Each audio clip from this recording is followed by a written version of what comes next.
poco mundo.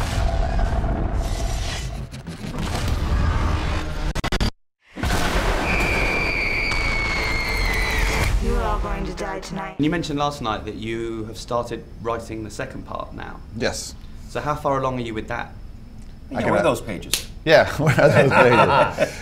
I think there's a lot of discussion to happen between us, I guess. Like, just like when we started the first one, I'm so excited to go back to that same discussion. Like, okay, how are we going to do this? What, how this franchise should go? And just personally, I think it has to surprise everybody. Like, the nature of the Evil Dead movies have been always that the following one has nothing to do with the previous one in some levels. Like, it's a completely different movie each time they did that. Even this one from the previous one, from our Army of Darkness to this, whoop, another turn. So I think that should keep happening, right?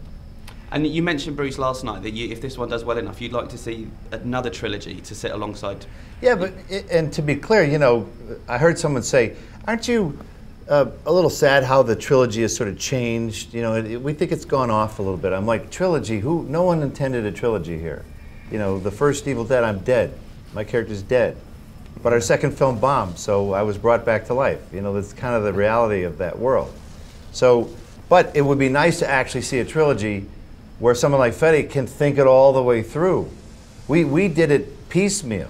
Oh, let's do another one. Okay, a few years later, let's do Army of Darkness, and these opportunities came up, so we made them randomly. But I'd love to see Fede piece something together that could thread 3 of these movies. Then you could really tell a crazy story. And Jane will never speak to us again. And when Sam was in London last week, he kind of let slip he was thinking about an Evil Dead 4, and then he said no, he wasn't, and now I'm quite confused. So what are your guys' thoughts on that? I read that article.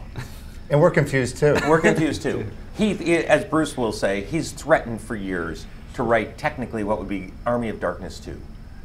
Because Army of Darkness, it'd be a continuation of that storyline. So he's the mother filmmaker. He doesn't want to let it go. I can't blame him for that. Could you do it? Do you have an Army of Darkness 2 in you? I doubt it, but sure, let's go for it. My stunt guy will get a lot of work. But could you see these stories running concurrently, making 2 sets of Evil Dead movies at the same time? Why not? Because nothing that Fede did in this one has anything to do, because there's none of the same characters. You're not even lightly setting foot into that world. It's a completely separate world. So. And I think they'd be tonally different experiences. They would. Could it not build up to an Avengers where they merge one day? That would be awesome. He would love that. Fede would like that. That's what I want.